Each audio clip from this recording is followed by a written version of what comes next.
We will lose the Iran war.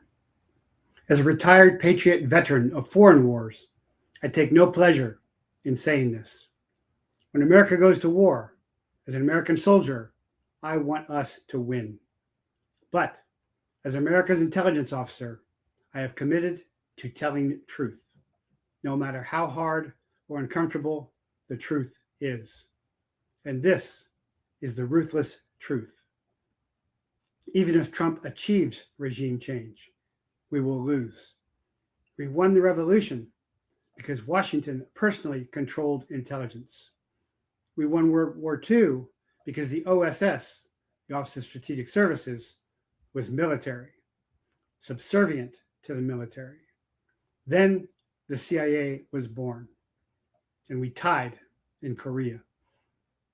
Although we won every battle in Vietnam, we lost the war. Invasions like Panama and Venezuela are not wars. We lost Libya. We lost Syria. Even though we had regime change in Afghanistan and Ukraine, we lost in Afghanistan and have long been losing in Ukraine. Because these are fourth generation indigenous resistance wars, like our own revolution. It may take decades or even centuries, but homegrown resistance wars always win in the end. The invader tires and eventually departs. Iran-Persia is an ancient country, rich in national identity, with mountains full of fresh water, caves, and hides. Like Afghanistan or Russia, invaders are ultimately defeated by the terrain itself. To win, wars must be righteous, and no war contrived by Zionist HEGSETH, Rubio, WITKOFF, and KUSHNER is righteous. But the cabal, as in Kabbalists, don't care about us winning, because American Protestant Zionists are still non-Jews, and both Christians of any stripe and Muslims are ultimately their enemy. Rape, born, orphan, adopted, blessed bastard.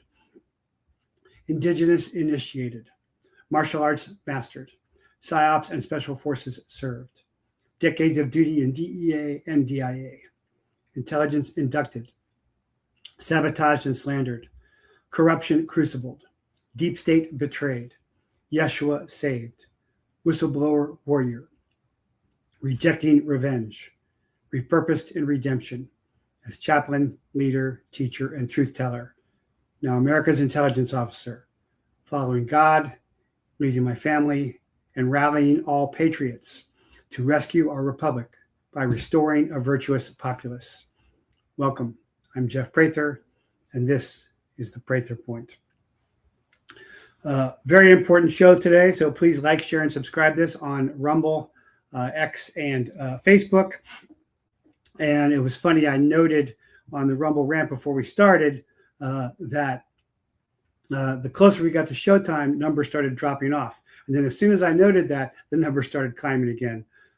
So the algorithm that is controlling me is very much aware of that. Yes, hi there to Lori Wire of StayBrewed.com coffee and Team America coffee as well. And Rockabilly Guitar. Good to see you guys all there. Remember to go to BeReady123.com, BeReady123.com, and get your Iridium 9555. The deep state's now talking about there'll be Iranian sleeper cells activated. Of course, I assess that none of them would be able to do anything without being allowed to be brought in by the CIA and then vetted by the FBI. But regardless, that means comms will be cut. Next, SATCOM, which is only for the military. sat phones are best. So you can use promo code Prather for 10% off at beready123.com to get your Iridium 9555 free for 24 months, or in MARSAC for $89.95, which is still a good sat phone. Doesn't work quite as well. There's also lots of backpacks, generators, Faraday bags, lots of good stuff as well. Roca Holmes, a rare event for me to catch you live. Well, glad to have you, Roca. Also, I'm slowly recovering. One of the things I'm using to recover is the Curative Bray saline nasal spray, which is available in the jeffreyprather.com shop as well. Kills anthrax, kills RSV, really good stuff. So anyway, I've just explained the headline breaking why the U.S.-Iran war loss should be no surprise. But I'm also going to be covering MOSSAD boss killed, the U.S. theocracy versus the Iranian theocracy. Iran issues U.S. surrender terms. U.S. bombs Iran school, 165 kids killed. And Trump blames HEGSETH, Kushner, and WITKOFF and Rubio. And then finally, Putin declares Iran support, which means a second U.S. proxy war. So lots going on. I'm going to dive into that now. And so the first, and I should have time for questions today, so please put them in the chat and I'll try to get to them. But multiple sources are now confirming that David Barnea, the head of MOSSAD, has been targeted and killed. This is a significant setback for Israel. And because MOSSAD is the intelligence organization that is responsible for so many assassinations and so much of the infiltration of the U.S. Congress, presidency, FBI, and CIA. So I've seen this from multiple sources. And if you don't see me putting out stuff that others are putting out, it's because there's a lot of propaganda on both sides going out there. So I'm trying to filter that before I put something out. But this looks to be verified at this point. The story that the UAE hit an Iranian desalination plant appears to be propaganda, false propaganda. So there's a lot of propaganda going on both sides. I'm trying to make sure I filter all of that out. There's other deaths of high-ranking Israeli officials. Smotrich, Ben-Gvir, Netanyahu's brother, is reportedly dead. Minister of Finance is Smotrich, shot by Hezbollah. So this means that ground teams are in Israel. And also, of course, Israel is getting struck quite a lot. It appears that Iran has the initiative in this war now. And initiative is very important. So there are also reports that Netanyahu has been killed. I cannot verify those, so I'm not going to put that out at this time.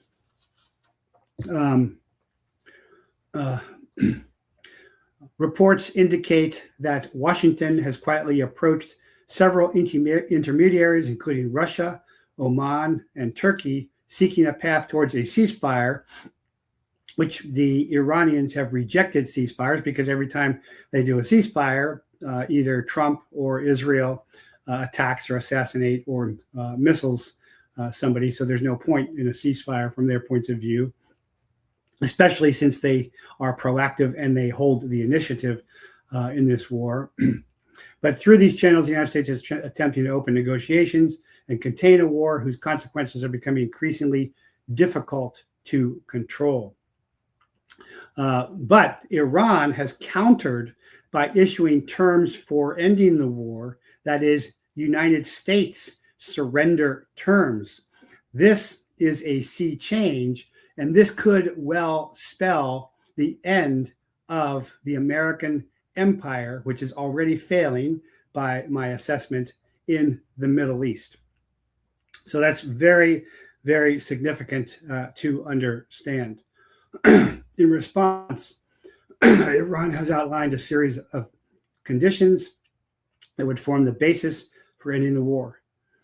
The agreement must be formally written and approved by the U.S. Congress, ensuring that no future American president can unilaterally withdraw from it, as has happened previously. Of course, Congress did not declare war. We haven't declared war since World War II.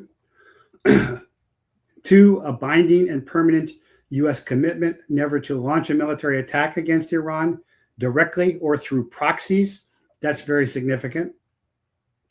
The complete withdrawal of U.S. military forces and bases from West Asia, ending the American military footprint across the region.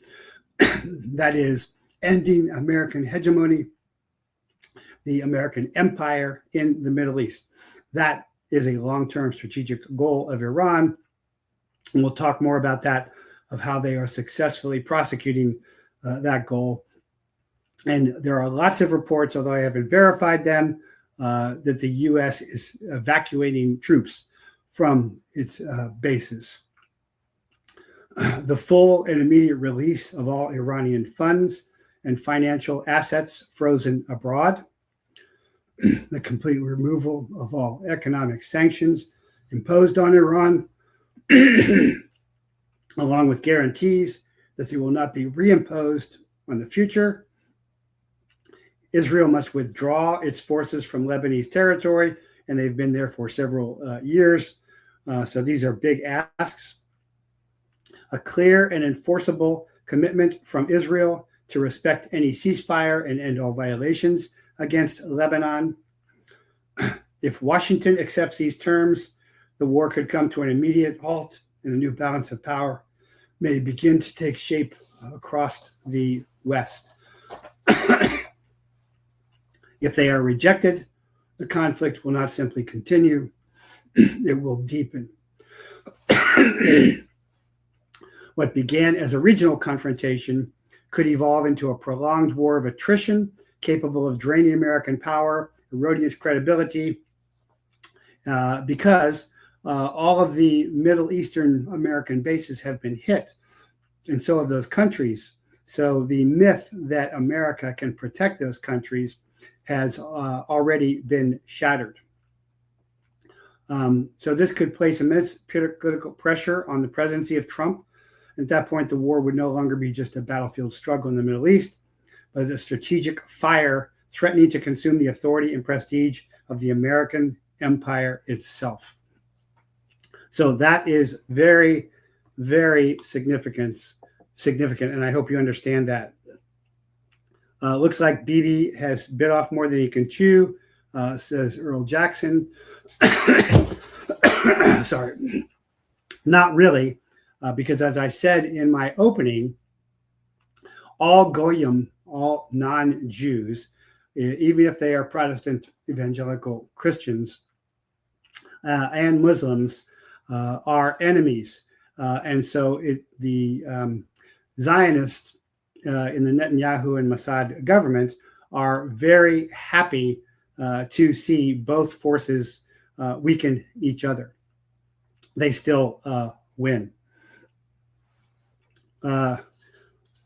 Also, I have waited on this story for quite some time because I was unsure about it. But U.S. investigation points to the U.S. responsibility in Iran for a school strike last Saturday.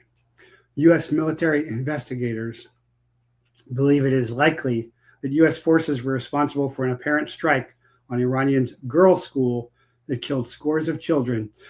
Now, here's part of the propaganda of the story. They say scores. It's 165 schoolgirls that were killed. U.S. Defense Secretary Pete Hegseth on Wednesday acknowledged the U.S. military was investigating the incident.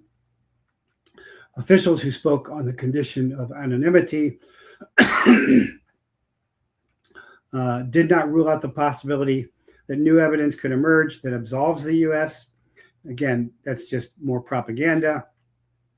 The girls' school in Minab in southern Iran was hit on Saturday during the first day of U.S. and Israeli attacks on the country.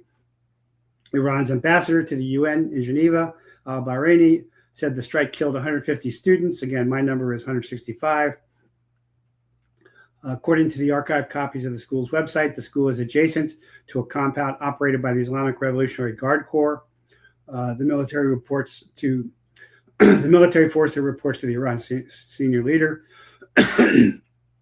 So initially, it doesn't look like it was purposefully struck. It was collateral damage, but it was struck twice. The Pentagon referred questions to the U.S. military's chain of command. Captain Timothy Hawkins said it would be inappropriate to comment on the incident is under investigation.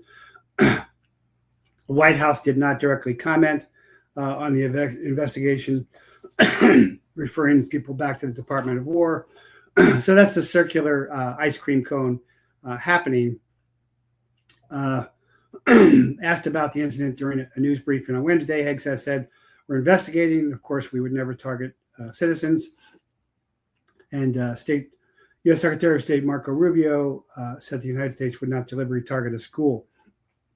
And I have to say, I believe HEGSETH and Rubio on this, that the IRGC compound was adjacent is evidence of this, even though it was struck twice. Trump, of course, said that Iran used a Tomahawk missile on the school itself, which, of course, is absurd.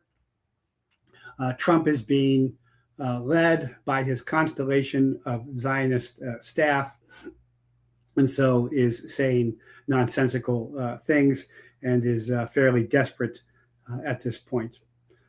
But taken together, the satellite imagery, available videos suggested the school and IRGC compound were hit by multiple simultaneous or near simultaneous strikes with explosive munitions, most likely air-delivered types, which is most likely Tomahawk missiles.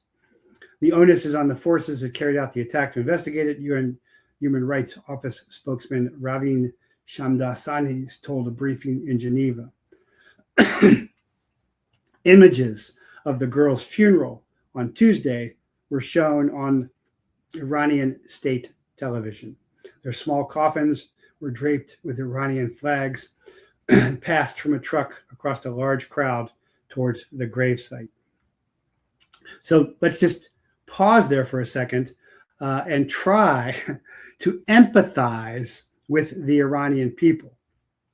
That the U.S., whether it was purposeful or not, twice tomahawked a U.S. girls' school. By the way, they go to school Thursday through Saturday in Iran, so that's why they were in school. What do you think that does to the Iranian people? Do you think that makes them want to surrender, or do you think that steals their resolve? And of course, I've always said very clearly that accepting nuclear bombing, all bombing, steals resolve and does not lessen resolve. And this is the mistake all the genius generals always make. Deliberately attacking a school or hospital would be a war crime. So I don't think this is a war crime. I think this is collateral damage. But if this is confirmed, and I'm confirming it at this time, this is one of the worst cases of civilian casualties in decades of U.S. conflicts in the Middle East. This, of course, is the easy war from the air that I have an intro about, that I've talked about, that you think precision air-guided missiles are. They are not. So I delayed reporting some intelligence such as this because of the extreme amount of propaganda put out on both sides, but it is now certain the U.S. killed 165 schoolgirls by striking the school twice. The Christic response would be to confess, repent, and ask forgiveness. But HEGSETH and company are not real Christians. And again, that fact, and I waited a week to report that, is going to steal Iranian resolve, not lessen it. And those little girls are going to be martyrs in this war from the Iranian point of view. Probably IRGC kids that were blown up meant to inflame decision making. Not sure what that means, Earl Jackson. Ropo, strange feeling for me. I'm rooting for the good guy, but I'm confused, not confident as to who that is. Well, Iran has committed many acts of terrorism.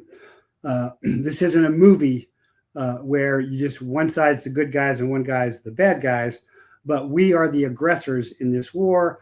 And as I've said in my sermons and Substacks, this is not a righteous war. So, and we started this war, the Israelis started it, and then we are following the Israelis into it. The good guys are not the, Rocha says the good guys are not the terrorist states of Israel and the USA. And yes, you can make a rational argument if you step outside the American perspective and you are able to empathize and take on a point of view of Middle Easterners. Certainly, Israel is the leading terrorist nation of the world, along with America as well, always targeting. If Christian Zionists only knew they're also targeted for elimination. That's very true, Rocha. They don't even know correct Bible. It's very hard arguing with them. The other day, somebody on X was saying there's only one Bible. Obviously, that person doesn't know much about the Bible. Protestant Bible has 66 books. Catholic Bible has 73. The Ethiopian Bible, one of the oldest in the world, has, I think, 117 more. There is suspicion that Trump is lying and hiding American soldiers, sailors dead. Yes, I am aware of that. I am not reporting on that. I have been in contact. There's also stories that Delta Force went in and they were captured. I have called BS on that completely. I've been in contact with a former Delta Force member just today. But without air superiority, sending in a commando ground force is nonsensical. And the numbers just don't add up, and the photographs don't add up.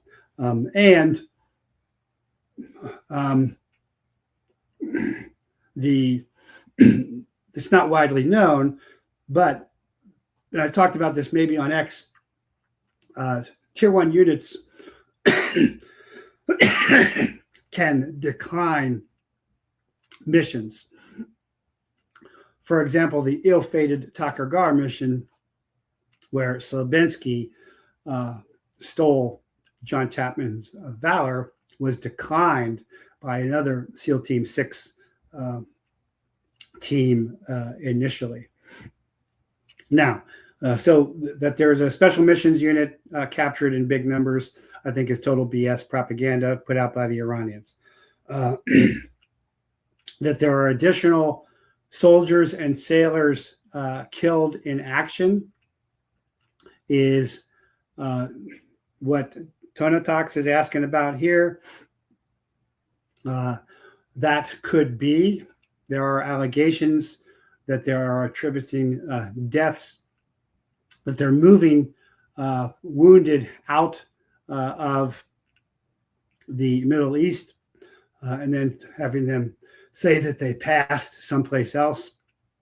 But I haven't seen a lot of evidence of that. I've only seen one that was supposedly a major, but it looked like he was a police officer. So again, I cannot verify any of that. If the numbers are large, I can tell you it would be very, very difficult to hide large numbers, just because of the fact of family members and notifications. If it's a small special forces team, which again I've said hasn't happened for the reasons I've already talked about, no, those deaths would be training accident. I mean, when I was in special forces back on the Nicaraguan border, if I had been killed, they would have said it was a training accident. That's very, very standard. Why were children in school? Wasn't a bombing campaign imminent? I don't know why they were in school at that time. Israel has often accused Iran of placing military units near schools and hospitals. That could be the case.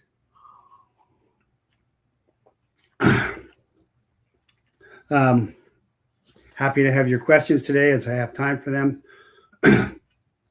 So Trump is increasingly desperate and recently said that he went to war when he did, which again, Israel started the war, we followed them, based upon what Steve Witkoff and Jared Kushner told me. I thought Iran was going to attack us. And he also mentions Rubio and HEGSETH as well.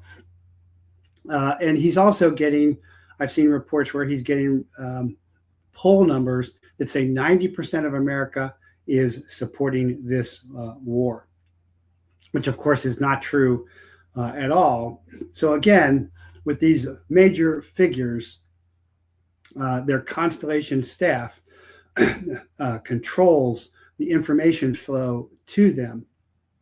And of course, from Susan Weiss to HEGSETH to Kushner, was a big Chabad Lubavitch supporter and asset for Israel. And of course, I've said myself that Trump is America's first Jewish president. The information flow is very controlled, but ultimately he's responsible for it. He should be able to break out of that. And leaders can do that. Good leaders have always done that. Halsey did that in the Pacific by getting on the ground, and he'd show up on an island, and the commander would say, "Hey, you want me to give you a tour?" He goes, "Nope, give me a Jeep. I'm just going to go around and look,"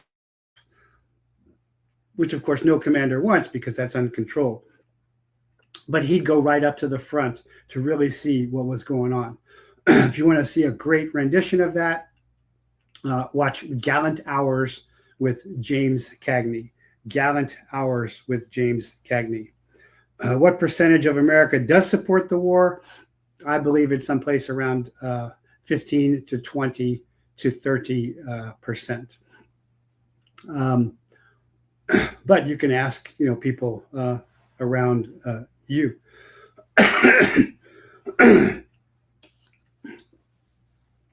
So another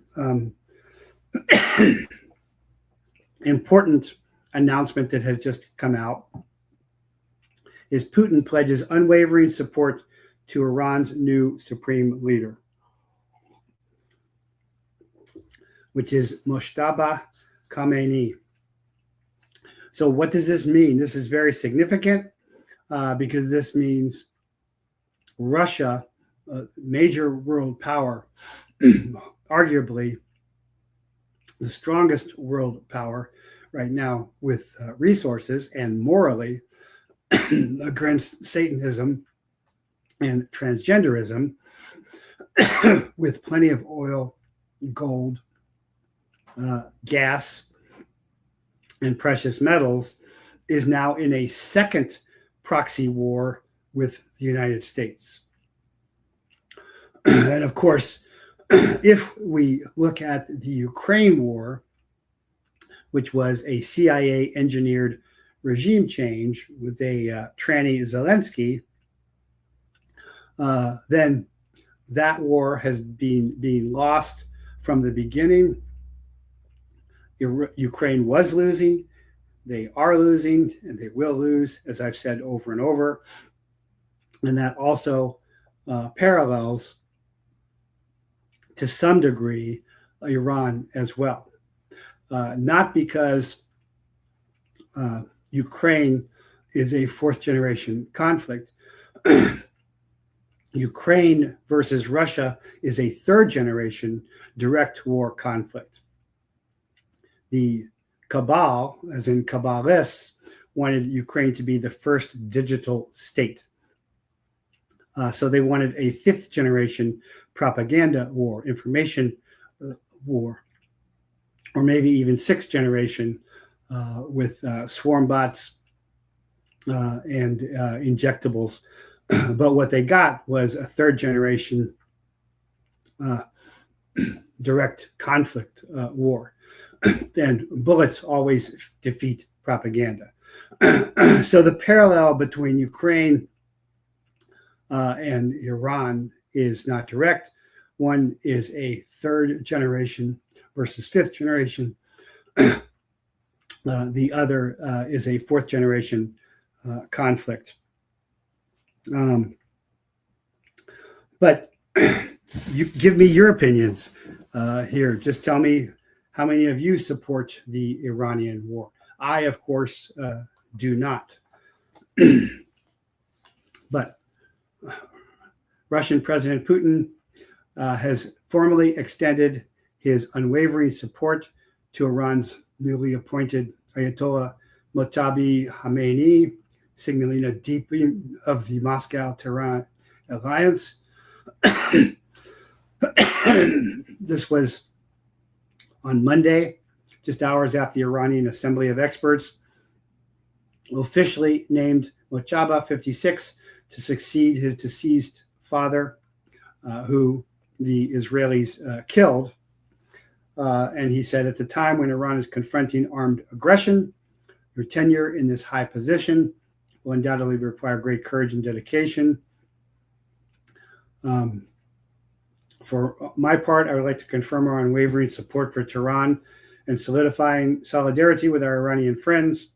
Russia has been and will remain a reliable partner with the Islamic Republic.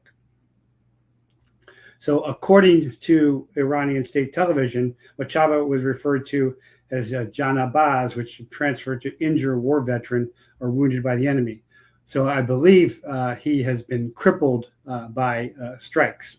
So again, step outside your American bias and try and empathize with the Iranians from their point of view.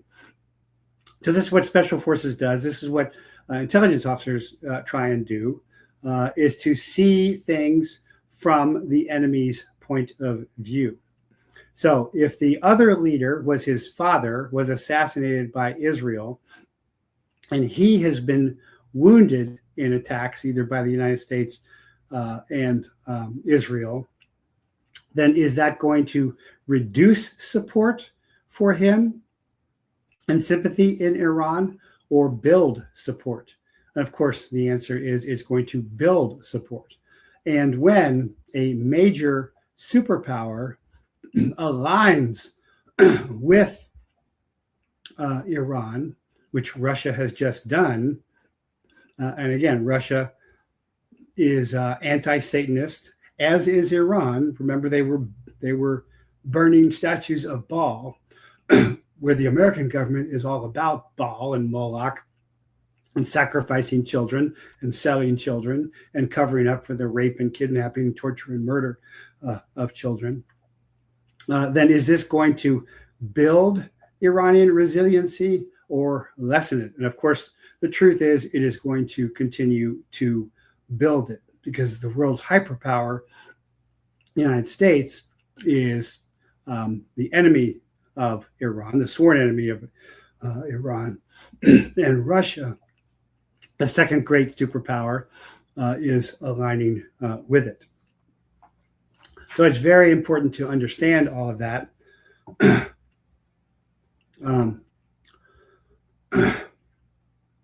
Putin also called Trump on Monday.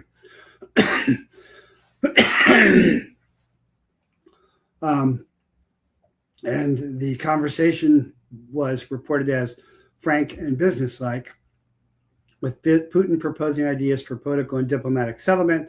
But of course, the Iranians are not interested at this point because they've been burned too many times. The Russian leader also used the occasion to warn that the destabilization of the Middle East would inevitably jeopardize global energy security, which of course is very true.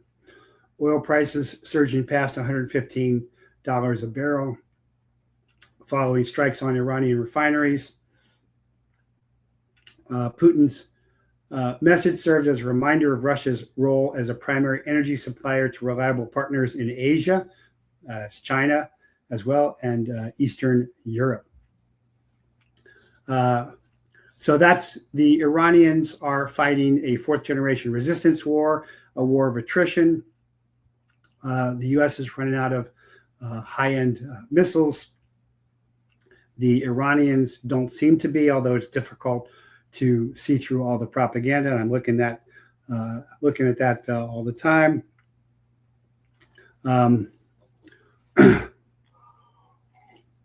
But again, everything I see indicates that the U.S. will lose this war and that the Iranians hold the initiative. Ropo, I support righteous acts. I believe the war is unjust. I'm ashamed of my country's decisions. Well, I agree with you. Rosha, Holmes, with such low support, if they try to start a draft, they're going to have real problems and probably even less support. Yes, plus this is an election year as well.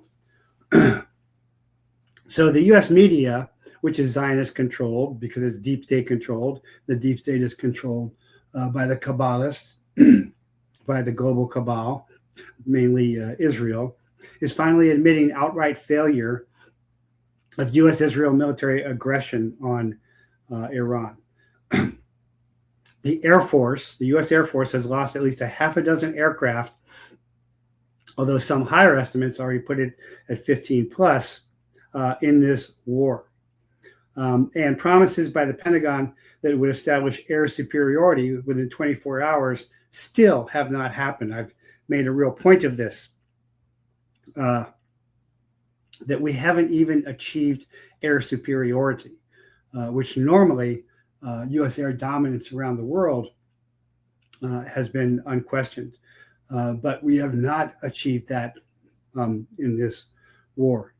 There have been more losses over Kuwait, with another claim that an F-A-18 shot down an F-15. Other sources report there was actually an F-18 that was shot down.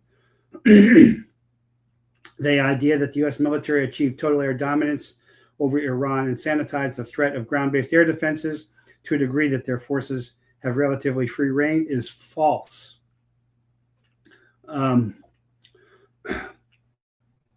So the U.S. Air Force has failed to establish air dominance over Iran.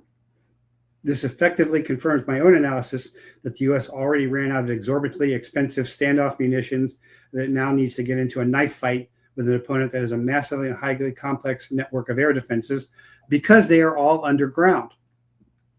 And we simply can't find them all. Give me some of that. 3 F-15E Eagles lost by friendly fire alone. Yes, if it is friendly fire. Those are the reports. Although smaller and less capable than the surface-to-air missiles network the Kiev regime inherited from former Soviet Ukraine, Iranian air defenses are among the most advanced in the Middle East. And they've been preparing for this war for 40 years. They knew this was coming.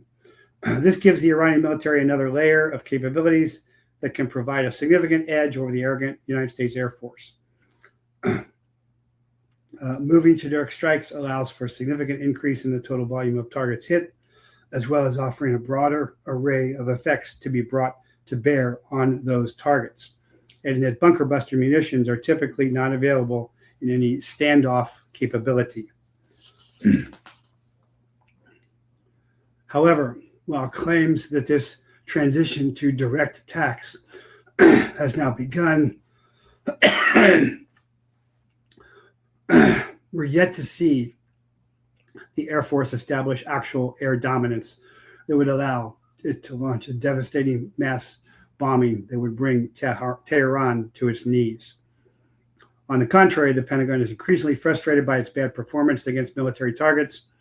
The U.S. Air Force has wasted at least $5 billion of exorbitantly expensive precision-guided munitions to scrape paint off fake targets. And if you're not familiar with that is, the Iranians ingeniously painted a lot of helicopters on the ground, and the overhead satellite image identified them as helicopters, and then they were hit. And after they were hit, the paint images were still there. So you cannot beat that for economics, is painting a helicopter on the ground and then using a high-end munition to strike it once or twice. That is ingenious, and you cannot beat those economics. So another example of the ingenuity and ingeniousness of good resistance war fighting.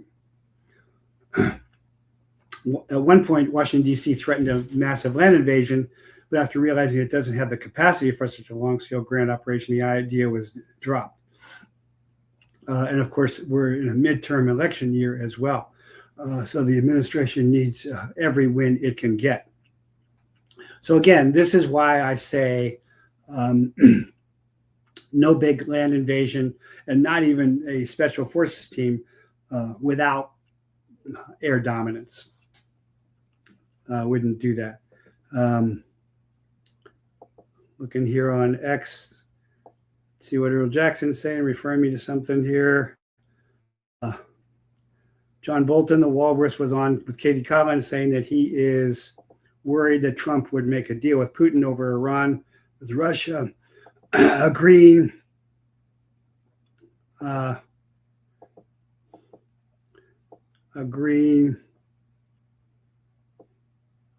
to cease giving intelligence to Iran in exchange that the U.S. would cease giving Ukraine intelligence.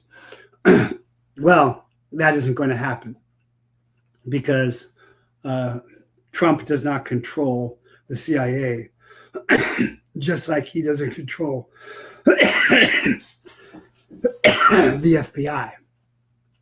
People would say Biden's FBI and Biden's CIA and Trump's CIA and Trump's FBI. Those are not true. These are Praetorian Guard institutions that are independent because they're in the intelligence communities. They are the puppet masters running the show. They don't work for anybody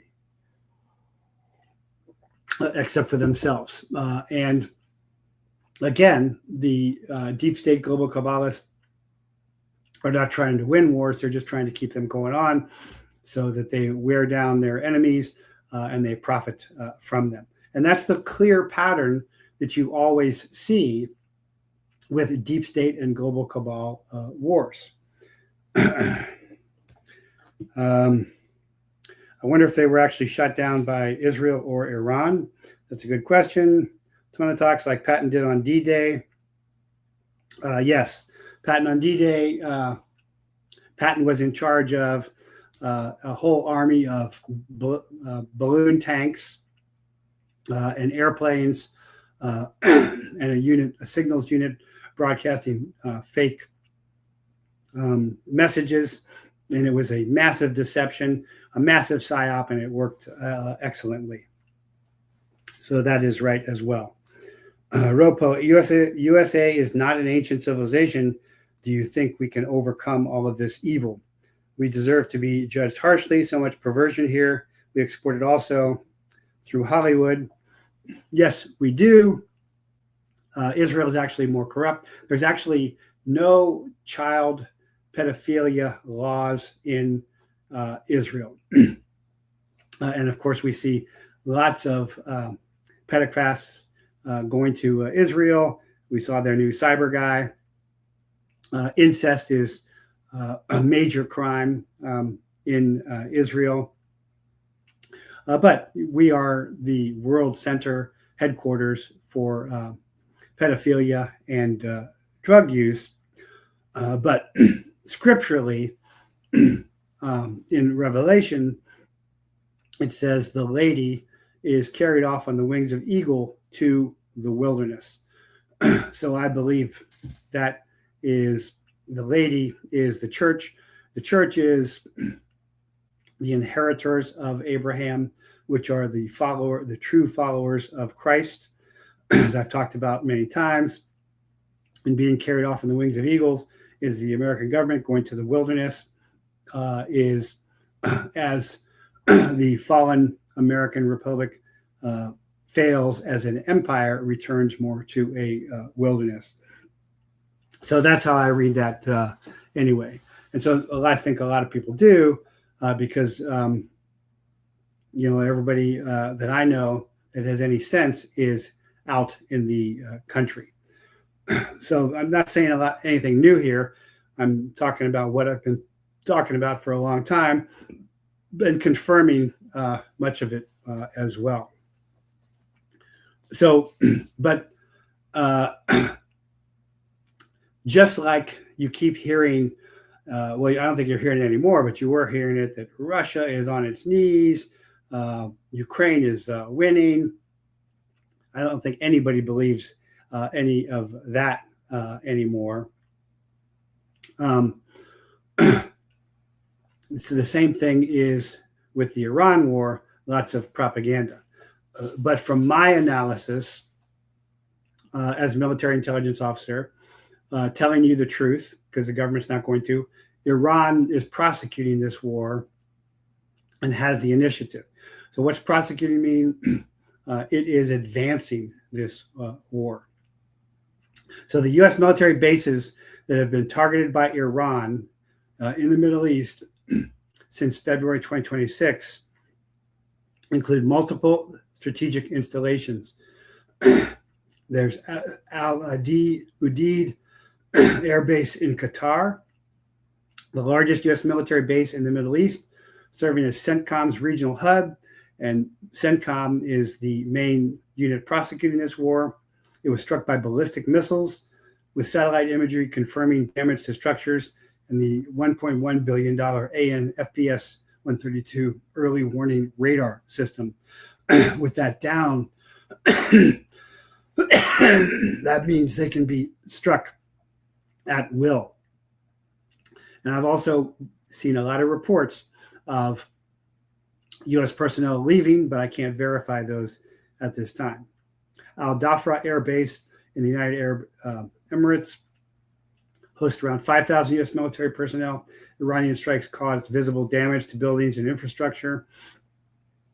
So you don't hear about it, but we can see it.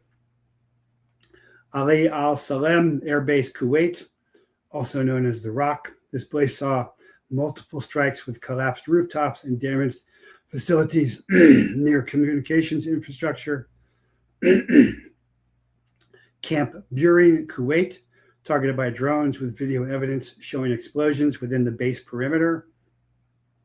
Ain al-Assad Air Base, Iraq, located in western Iraq. Smoke and explosions were reported following missile strikes. And of course, there are Iraqi groups attacking the embassy, our U.S. embassy, in Iraq as well. Erbil Air Base, Iraq, repeatedly targeted satellite images showing 4 structures damaged or destroyed with fires burning for days. That means they couldn't get them under control. There are extensive military fire departments, by the way. NSA Bahrain, headquarters of the U.S. Fifth Fleet, Iranian drones struck the base, destroying 2 ANGSC 528 SATCOM terminals and other buildings. So again, taking the comms, blinding them. Mufwat al-Sati Air Base, Jordan, hit by multiple Iranian missiles. Jordanian air defense intercepted some. Prince Sultan Air Base, Saudi Arabia, targeted with missiles and drones. Satellite imagery showed a destroyed structure near a radome. Jebel Ali Port in the United Arab Emirates, a key U.S. Navy port of call. Smoke was seen rising from a U.S. recreational zone after a strike.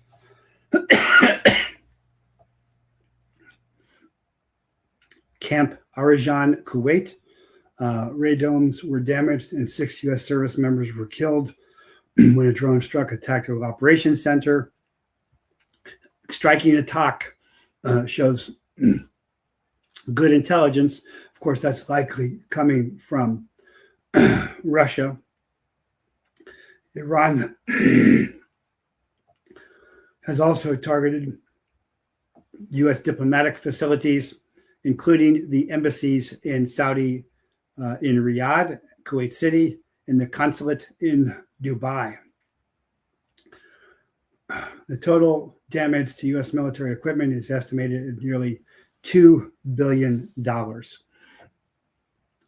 So Iran clearly has the initiative here. Now, there have been reports that Iran has struck the U.S. as far away as Turkey, and I cannot verify those at this time. There is no confirmed report that a U.S. base in Turkey was hit by Iran. However, Iranian ballistic missiles were fired toward Turkey, specifically targeting Incirlik Air Base, a key U.S. and NATO facility in southern Turkey. Incirlik Air Base confirmed that Iranian missile launched on March 4th was aimed at Incirlik Air Base, but was intercepted by a U.S. Navy ship in the Mediterranean. And that makes sense because it's so far away. Second missile incident on March 9th. Second Iranian ballistic missile entered Turkish airspace and was shot down by NATO defenses. Debris fell in the Gaziantep region, but no casualties were reported. The U.S. Embassy responded by ordering non-emergency personnel to leave Adana and urging U.S. citizens to depart southeast Turkey due to security risks. Ankara, which is Turkey, has not invoked NATO's Article 5, which would trigger a collective military response. Iran does not want that. Despite targeting U.S. bases in Gulf states, Iran has avoided striking U.S. installations in Turkey, likely due to the high risk of drawing NATO into a direct conflict and facing a strong Turkish military response. The Iranian officials have claimed their strikes are directly solely at U.S. interests, not at Turkey itself. So that doesn't mean they can't strike that far away, is they don't want to bring NATO into it. But again, this shows that Iran has the initiative and Iran is the one prosecuting this war.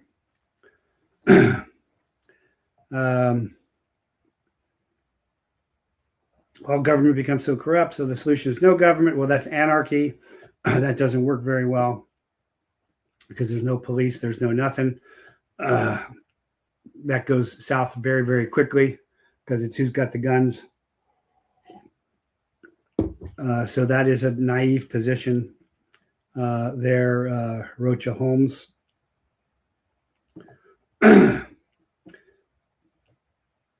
Any good war news links you recommend? I look at a lot of links to put my shows together. I've contacted several experts asking them to come on the show. Haven't heard any back. And I guess McGregor is good. And there's another colonel, but I can't think of his name right now. You have to look at a variety of sources. And of course, YouTube is highly censored. X less so, but still very censored. But I can't think of other than McGregor right now, who has been on the show, and I've asked him to come on. But a lot of these guys are busy right now putting out their own stuff as well. Turning to if you are able to look at my Patreon, which you can join at patreon.com/Jeffrey Prather. At the $5 a month level, you get all the created news stories I'm talking about. You can literally follow the show via the stories posted that day. But at the $15 level, you get special resources. One of those right now is President Trump's cyber strategy for America and the analysis thereof. So that's the document that just came out, President Trump's cyber strategy for America. It represents the iteration of the ongoing effort to consolidate federal control over the digital landscape in the guise of national security. This strategy prioritizes a unified defense of cyber assets, which in practice means increasing the Department of Homeland Security and CISA, which is I can't think of CISA right now. What is it? Authority over private sector networks. And of course, this goes into the oligarchs that have infiltrated the Trump administration. It's important to note the continuity of the special relationship regarding technical intelligence. The strategy emphasizes deep integration with the Five Eyes partners, notably fails to address the disproportionate influence of foreign-linked intelligence contractors within the domestic cybersecurity apparatus. CISA is a cyber infrastructure security agency, heavily infiltrated, heavily and long infiltrated.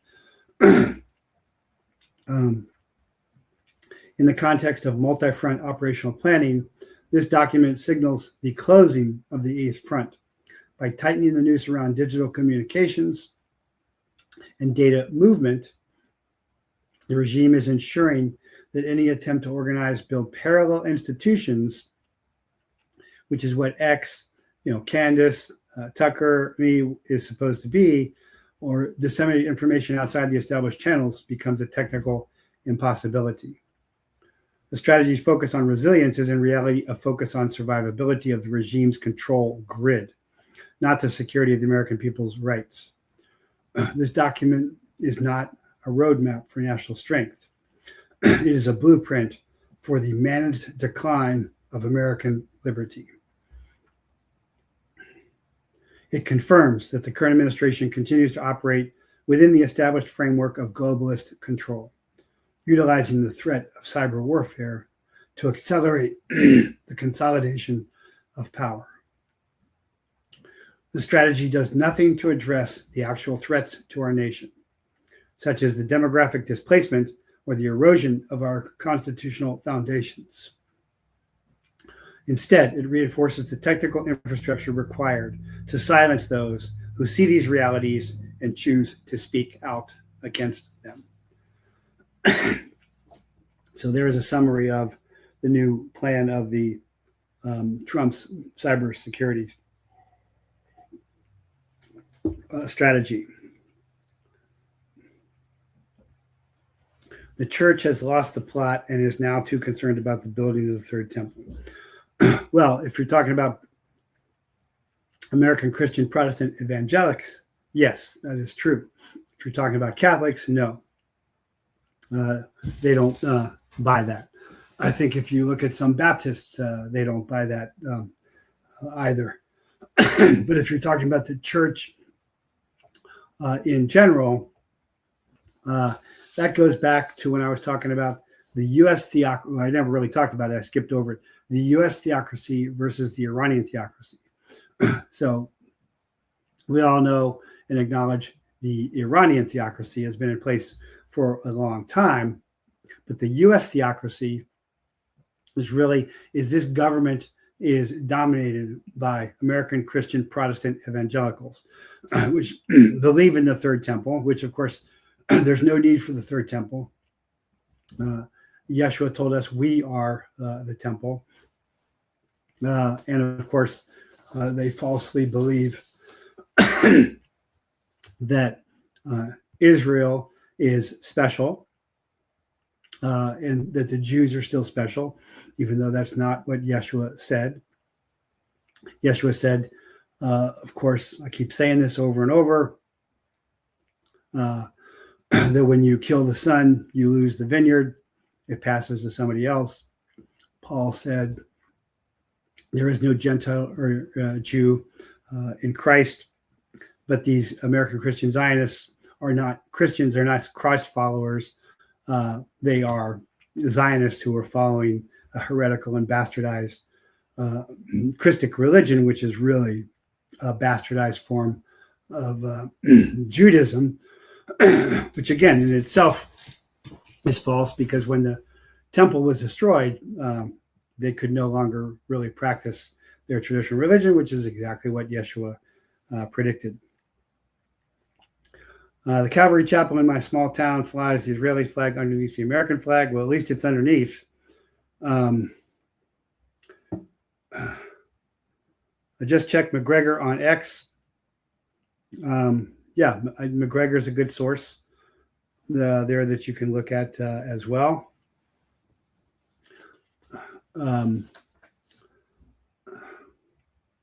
So the Israeli army is taking more terrain for the Greater Israel project and has just ordered the villages in a very large region along the border to evacuate their villages. The priests of major Christian villages in this region, which is Klalia, Marjayun, Ramak, Debel, Kaukaba, Alma El Sharab, and Ain Ebel, have refused to leave. They rang bells to declare their refusal. Yesterday, Father Marian Ghaffari, the priest of Alma El Shaib, was targeted. A shepherd who was working the fields, he died instantly. Today, the parish priest of Klalia, Father Pierre Al-Rai, was targeted and just became a victim. These are becoming the martyrs of the Church of Lebanon. In these villages, there is nothing that could threaten Israel's security. These are Christians on this land for 2,000 years. But you got to remember, Christianity was in this region long before Israelis. So they're asking for prayers for these priests of these Christian villages of South Lebanon as well. And switching subjects a little bit, a former DC police officer was indicted by an Alexandria grand jury for multiple rapes and sexual assaults around the Capitol. Timothy Valentin is suspected in several sexual assault cases in Alexandria, Montgomery County, and Prince George's County. He was previously an officer with DC Metropolitan Police Department. Investigators believe that Valentin would meet women on dating apps, meet up with them in person for dates, get them alcoholic drinks, or potentially slip something into their drinks and later sexually assault them. Roofies. Court documents say that in one case, a surveillance video shows Valentin taking out a sandwich bag filled with an unknown white substance, reaching across the table for his date's drink, and stirring some of the substance into it, all the while when the woman wasn't watching. So this is more evidence, facts-based truth, admissible in court, that the criminals on January 6th were the police, which means the police were working for a criminal regime, which we all know, but that begs the question, why hasn't there been any prosecutions? And that goes squarely back to Trump, because he could have gotten rid of Bondi at any point. He could have gotten rid of Patel at any point, and he could have demanded prosecutions, but he has not. And again, that's because the deep state Praetorian Guard puppet masters don't work for either party. which is a uniparty anyway. They work for themselves. So before I wrap up, any questions there?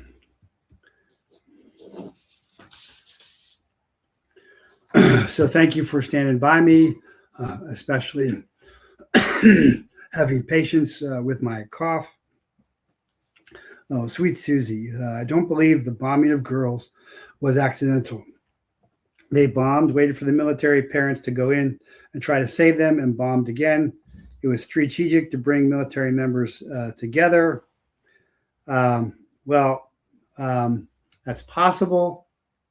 I don't believe that myself. Mostly you're going to get first responders, not military personnel there, but it is a possibility. And certainly our government has committed democide on many occasions.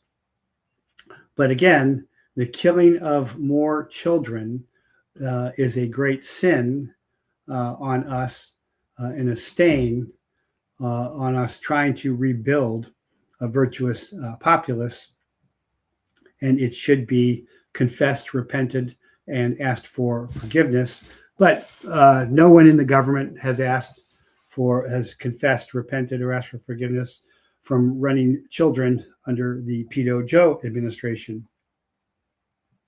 Rocha Holmes, love the viewer interaction. Well, I don't have a huge agenda today, so I have time for that. I'm glad you're enjoying it. I'll pause a second here in case you guys have any last minute questions before I wrap up. I hope you liked the new intro today and explained why I say we will lose the Iran war. So again, please support my sponsors. You can go to staybrew.com or teamamericacoffee.com. Get 20% off there as well. And you can also go to Locals and subscribe there at $9 a month or $9 a year. There's no need to do both Locals and Patreon, though. Just do one or the other. John Kirikow on Matt Guy's podcast admits Praetorian Guard control. Podcast interrupted when asked who are the current guards. Yes, John Kirikow is a CIA whistleblower who went to prison for exposing Afghanistan crimes. And that shows the control that the deep state has over the media there. And again, that's one reason why I remain throttled. And I was saying at the beginning of the show, the closer I got to going live, the number started going down. And then when I wrote something about that, the number started going back up. Anyway, I want to thank you for your patience with my cough. My wonderful wife's taking great care of me. I am slowly getting better and working at it hard. But remember, the conspiracy continues even as it collapses. Chemistry can't DNA code, but code clearly indicates a coder. Not one Australopithecine is transitional, so ape evolution is over. But not scientism's superstitions concreted from kinder to college. Science ciphers cell law, but has never created a single cell, ever. But natural laws mandate a lawgiver. A creature is part of a creation, and a creation bespeaks a creator. Anyone can analyze a cake's ingredients, but only the maker can tell why. CRISPR only cuts. It can't create. Segregation supplanted slavery. Integration, segregation. Now, integration gives way to disintegration, as binaries boast non-binary BS. Darwinism died when microscopes made out mini-cell machines, and fossils record predators in mid-bite. Draggies don't bear children. They consume them. All is still born of woman, seeded by man. Trannies are castrate, incels eunuchs. Nothing plus nothing still equals nothing. But nothing plus God equals everything.